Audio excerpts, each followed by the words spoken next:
ओम शांति। आज 10 जून 2025। आज के साकार मधुर महावाक्य हैं। बाबा ने कहा, मीठे बच्चे, तुम्हें श्रीमत पर सबको सुख देना है। तुमको श्रेष्ठ मत मिलती है, श्रेष्ठ बनकर दूसरों को बनाने के लिए। प्रश्न है, रहमदिल बच्चों के दिल में कौन सी लहर आती है? उन्हें क्या करना चाहिए? जो रहमदिल बच्चे हैं, उनकी दिल होती है हम गांव-गांव में जाकर सर्विस करें। आजकल बेचारे बहुत दुखी हैं, उनको जाकर खुशखबरी सुनाएं कि विश्व में पवित्रता, सुख और शांति का दैवी स्वराज स्थापन हो रहा है। ये वही महाभारत लड़ाई है। बरोबर उस समय बाप भी था, अभी भी बाप आया हुआ है। ओम शांति। मीठे मीठे बच्चे यहाँ बैठे हो तो ये ज़रूर समझते हो कि हम ईश्वरीय संतान हैं। ज़रूर अपने को आत्मा ही समझेंगे। शरीर है तब उन द्वारा आत्मा सुनती है। बाप ने ये शरीर लोन पर लिया है तब सुनाते हैं। अभी तुम समझते हो हम हैं ईश्वरीय संतान व संप्रदाय।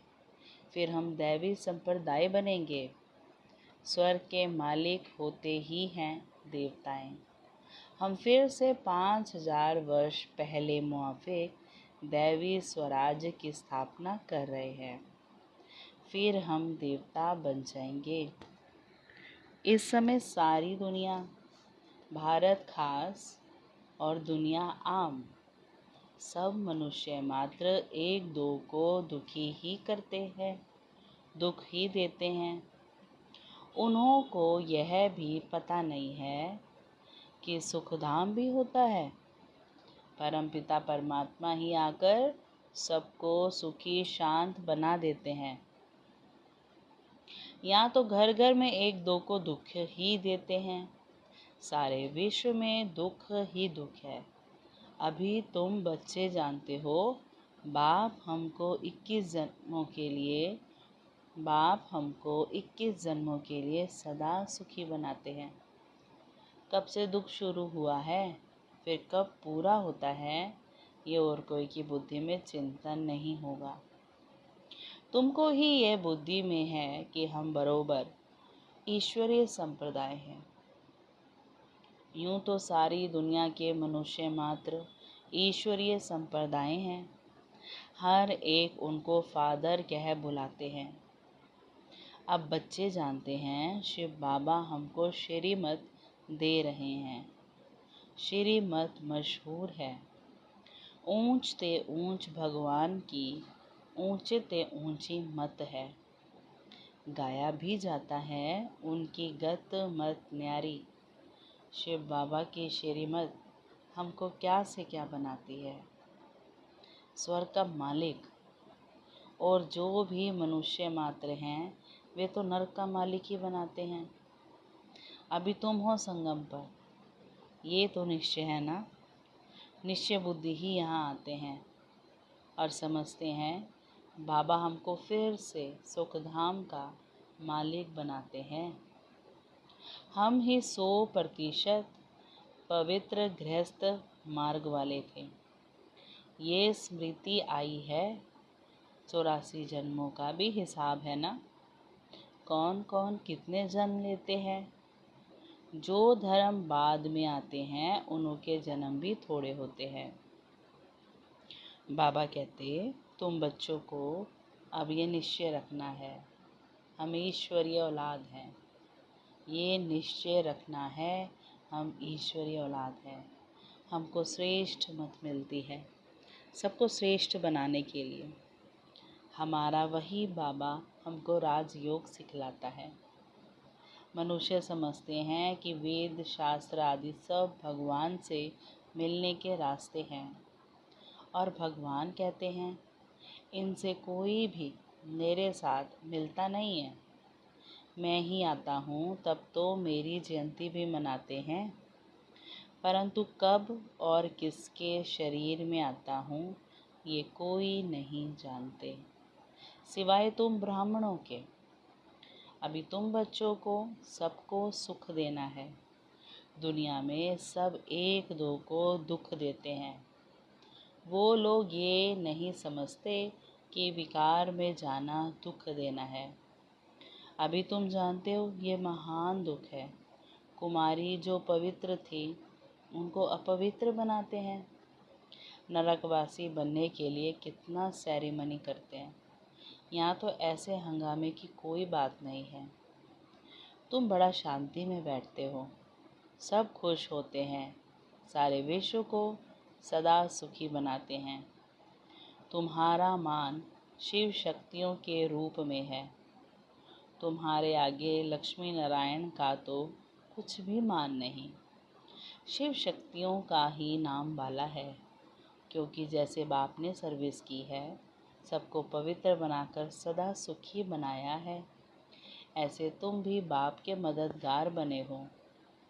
इसलिए तुम शिव शक्तियाँ भारत माताओं की महिमा है। ये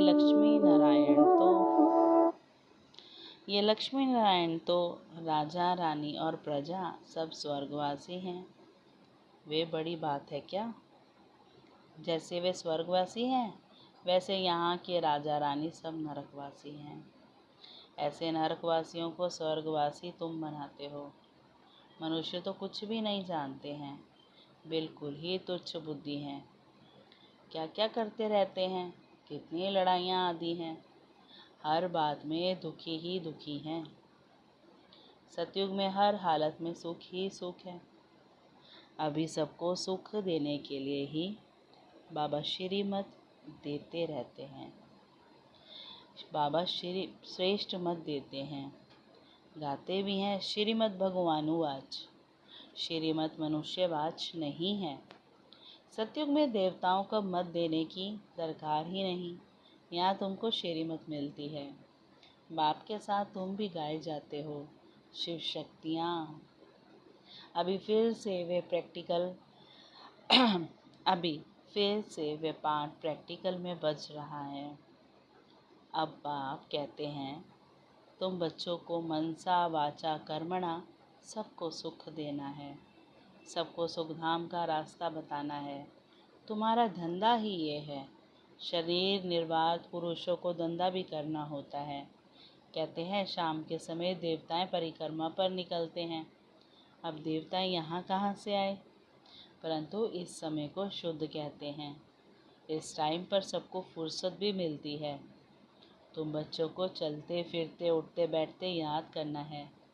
बस कोई देहधारी की चाकरी आदि नहीं करनी है। बाप का तो गायन है, द्रौपदी के पाँव दबाए। इसका भी अर्थ नहीं समझते हैं। स्थूल में पाँव दबाने की बात नहीं है। बाबा के पास बुढ़िया आदि बहुत आती है, जानते हैं भक्ति करते करते थक गई है। आधा कल बहुत धक्के खाए हैं ना, तो यह पैर दबाने के अक्षर को उठा लिया है। अब श्री कृष्ण पाँव कैसे दबाएंगे? शोभेगा? तुम श्री कृष्ण को पाँव दबाने देंगी? श्री कृष्ण को देखते ही उनको चटक पड़ेंगी। उनमें तो बहुत चमत्कार रहता है। श्री कृष्ण के सिवाय और कोई बात बुद्धि में बैठती ही नहीं। वही सबसे तेजोमय है। श्री कृष्ण बच्चे ने फिर मुरली चलाई, बात ही नहीं जचती। यहाँ तुम शिव बाबा से कैसे मिलेंगे? तुम बच्चों को बोलना पड़ता है, शिव बाबा को याद कर फिर इनके पास आओ। तुम बच्चों को तो अंदर में खुशी रहनी चाहिए। हमको शिव बाबा सुखी बनाते हैं 21 जन्मों के लिए। ऐसे बाप के पिछाड़ी तो कुर्बान जाना चाहिए। कोई सपूत बच्चे होते हैं तो बाप कुर्बान जाते हैं, बाप की हर कामना पूरी करते हैं। कोई तो ऐसे बच्चे होते हैं जो बाप का खून भी करा देते हैं। यहाँ तो तुमको मोस्ट विलवेड बनना है, किसी को भी दुख नहीं देना है।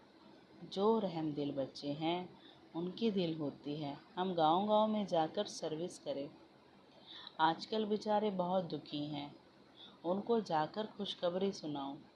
कि विश्व में पवित्रता सुख शांति का दैवी स्वराज्य स्थापन हो रहा है। ये वही महाभारत लड़ाई है। बरोबर उस समय बाप भी था, अभी भी बाप आया हुआ है। तुम जानते हो बाबा हमको पुरुषोत्तम बना रहे हैं। ये है ही पुरुषोत्तम संगम युग। तुम बच्चे जानते हो हम पुरुषोत्तम कैसे बनते हैं। तुमसे पूछते हैं तुम्हारा उद्देश्य क्या है। बोलो मनुष्य से देवता बनना। देवताएं तो मशहूर है। बाप कहते हैं जो देवताओं के भक्त हों उनको समझाओ। भक्ति भी पहले पहले तुमने शुरू की, शिव की फिर देवताओं की। तो पहले पहले शिव बाबा के भक्तों को समझाना है। बोलो शिव बाबा कहते हैं मुझे याद करो। शिव की पूजा करते हैं, परंतु ये थोड़े ही बुद्धि में आता है कि पतित पावन बाप है। भक्ति मार्ग में देखो कितने धक्के खाते हैं। शिवलिंग तो घर में भी रख सकते हैं, उनकी पूजा कर सकते हैं, फिर अमरनाथ बद्रीनाथ आदि तरफ जाने की क्या दरकार है। परंतु भक्ति मार्ग में मनुष्यों को धक्के ज़रूर खाने हैं। तुमको उनसे छुड़ाते हैं।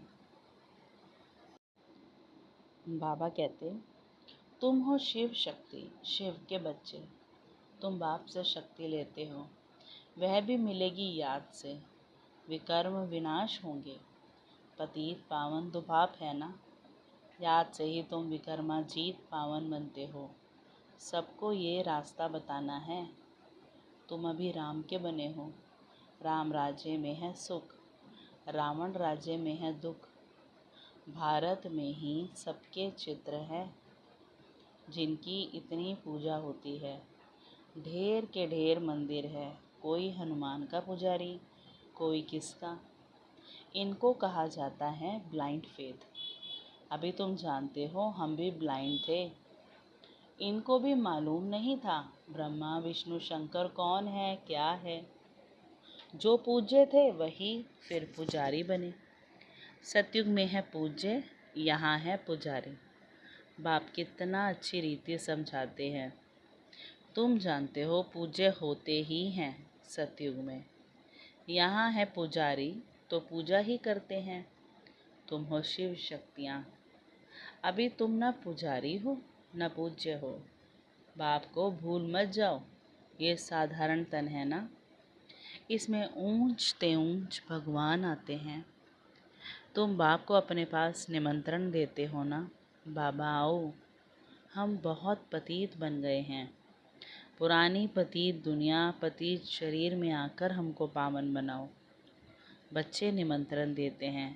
यहाँ तो कोई पावन है ही नहीं, जरूर सभी पतितों को पावन बनाकर ले जाएंगे ना। तो सबको शरीर छोड़ना पड़े ना। मनुष्य शरीर छोड़ते हैं तो कितना हाय दोष मचाते हैं। तुम खुशी से जाते हो। अभी तुम्हारी आत्मा रेस करती है, देखें कौन शिव बाबा को जास्ती याद करते हैं। शिव बाबा की याद में रहते रहते ही शरीर छूट जाए तो अहो सौभाग्य, बेड़ा ही पार। सभी को बाप कहते हैं ऐसे पुरुषार्थ करो। सन्यासी भी कोई कोई ऐसे होते हैं, ब्रह्म में लीन होने के लिए अभ्यास करते हैं, फिर पिछाड़ी में ऐसे बैठे बैठे शरीर छोड़ देते हैं। सन्नाटा हो जाता है। सुख के दिन फिर आएंगे, इसके लिए ही तुम पुरुषार्थ करते हो। बाबा हम आपके पास चले। आपको ही याद करते करते जब हमारी आत्मा पवित्र हो जाएगी तो आप हमको साथ ले जाएंगे। आगे जब काशी कलवट खाते थे तो बहुत प्रेम से खाते थे, बस हम मुक्त हो जाएंगे ऐसे समझते थे। अभी तुम बाप को याद करते चले जाते हो शांति धाम। तुम बाप को याद करते हो तो इस याद के बल से पाप करते हैं। वे समझते हैं हमारे फिर पानी से पाप कट जाएंगे, मुक्ति मिल जाएगी। अब बाप समझाते हैं वे कोई योग बल नहीं है। पापों की सज़ा खाते खाते फिर जाकर जन्म लेते हैं। नए सिर फिर पापों का खाता शुरू होता है। कर्म अकर्म विकर्म की गति बाप बैठ समझाते हैं। राम राज्य में कर्म अकर्म होते हैं, रावण राज्य में कर्म विकर्म हो जाते हैं।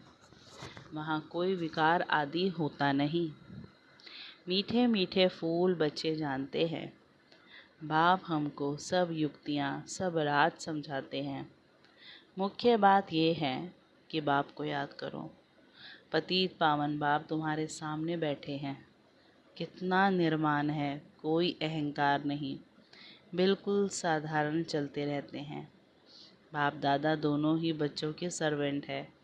तुम्हारे 2 सर्वेंट हैं, ऊंचे ते ऊंच शिव बाबा, फिर प्रजापिता ब्रह्मा। वो लोग त्रिमूर्ति ब्रह्मा कह देते हैं, अर्थ थोड़े ही जानते हैं। त्रिमूर्ति ब्रह्मा क्या करते हैं, कुछ भी पता नहीं है। अच्छा, मीठे मीठे सिकील दे बच्चों प्रति माता पिता बाप दादा का याद प्यार और गुड मॉर्निंग। रूहानी बाप की रूहानी बच्चों को नमस्ते। हम रूहानी बच्चों की रूहानी माता पिता बाप दादा को नमस्ते नमस्ते नमस्ते। फिर धारणा में बाबा ने कहा, सदा ये निश्चय रहे कि हम ईश्वरीय औलाद हैं। हमें श्रेष्ठ मत पर चलना है, किसी को भी दुख नहीं देना है, सबको सुख का रास्ता बताना है। सपूत बच्चा बन बाप पर कुर्बान जाना है। बाप की हर कामना पूरी करनी है। जैसे बाप दादा निर्माण और निरअहंकारी है, ऐसे बाप समान बनना है। वरदान है, स्व उन्नति द्वारा सेवा में उन्नति करने वाले सच्चे सेवाधारी भव। स्वोन्नति सेवा की उन्नति का विशेष आधार है। स्वोन्नति कम है तो सेवा भी कम है। सिर्फ किसी को मुख से परिचय देना ही सेवा नहीं है, लेकिन हर कर्म द्वारा श्रेष्ठ कर्म की प्रेरणा देना ये भी सेवा है। जो मनसा वाचा कर्मणा सदा सेवा में तत्पर रहते हैं, उन्हें सेवा द्वारा श्रेष्ठ भाग्य का अनुभव होता है। जितनी सेवा करते उतना स्वयं भी आगे बढ़ते हैं। अपने श्रेष्ठ कर्म द्वारा सेवा करने वाले सदा प्रत्यक्ष फल प्राप्त करते हैं। स्लोगन है, समीप आने के लिए सोचना बोलना और करना समान बनाओ। और अव्यक्त इशारे हैं, एकाग्रता का आधार अंतर्मुक्ता है। अंतर्मुक्ता में रहने से सूक्ष्म शक्ति की लीलाएं अनुभव करेंगे। आत्मिक स्थिति में रहें, आत्माओं का आह्वान करना, आत्माओं से रूहान करना, आत्माओं के संस्कार स्वभाव को परिवर्तन करना, आत्माओं का बाप से कनेक्शन जुड़वाना, ऐसे रूहानी लीला का अनुभव होगा। अच्छा, ओम शांति। शुक्रिया मीठे बाबा, शुक्रिया।